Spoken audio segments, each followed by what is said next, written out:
So okay mga paps, musta pala, ngayong araw pala, samahan nyo maglinis ng PCV valve nitong Toyota Fortuner. Okay? So simulan na natin to mga paps. So okay mga paps, ito yung PCV valve ng Toyota Fortuner. Yan.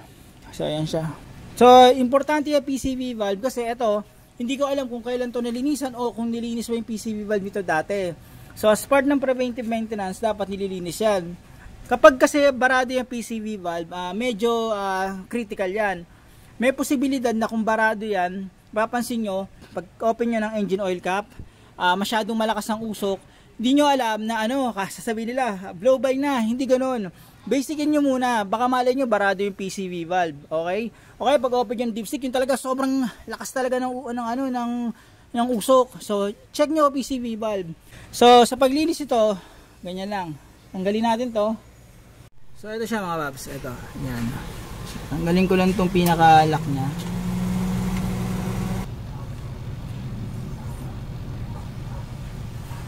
Yan. Tapos natin yan.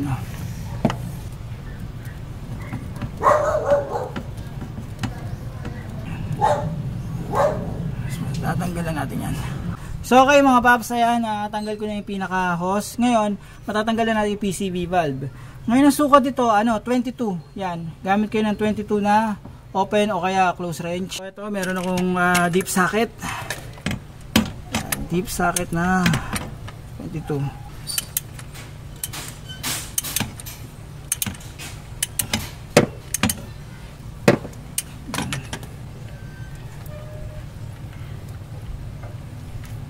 Ito siya. So okay mga paps, ito yung PCV valve yan. Ayan, tayo. So ito yung part number niyan.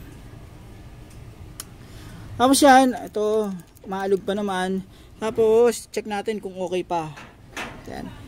So ito meron niyang ditong makikita nyo na parang yan, yung kaharang na yan. Dapat pag tinulak ko yan, babalik yan.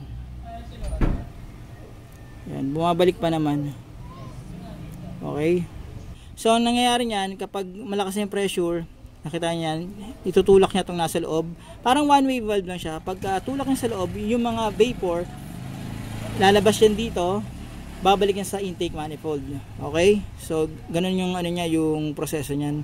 So, ito kasi, kapag, imagine niyo kapag barado to, halimbawa, stack up, nawawala, o kaya, ganyan, sarado. Saan lalabas? Di ba, high pressure na yan?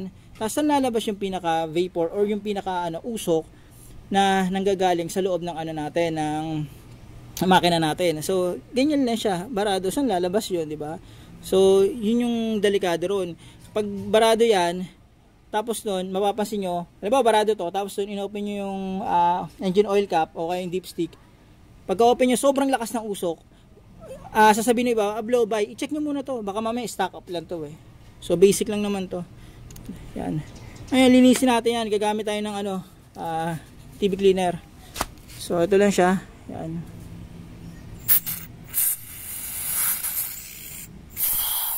Natin dyan.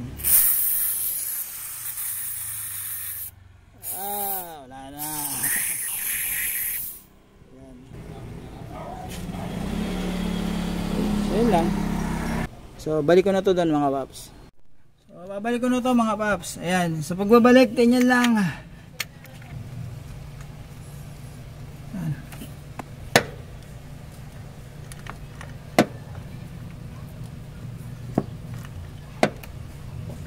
Yan na siya. Tapos ibabalik ko na yung hose. So ito yung hose. Patapa. So ganyan lang. So ayan na siya. So okay mga paps, ganun lang kasimple maglinis itong PCV valve or yung positive crankcase ventilation valve. Okay? Sa ibang sasakyan posible mag-iba yung pwesto pero madalas siya nasa taas siya ng valve cover. So paano mga paps, hanggang dito na lang yung video ko. Sana kahit paano itong video na to nakatulong to in case na maglilinis din kayo ng PCV valve ng inyong sasakyan. Okay? Ano mga paps, maraming salamat sa inyo.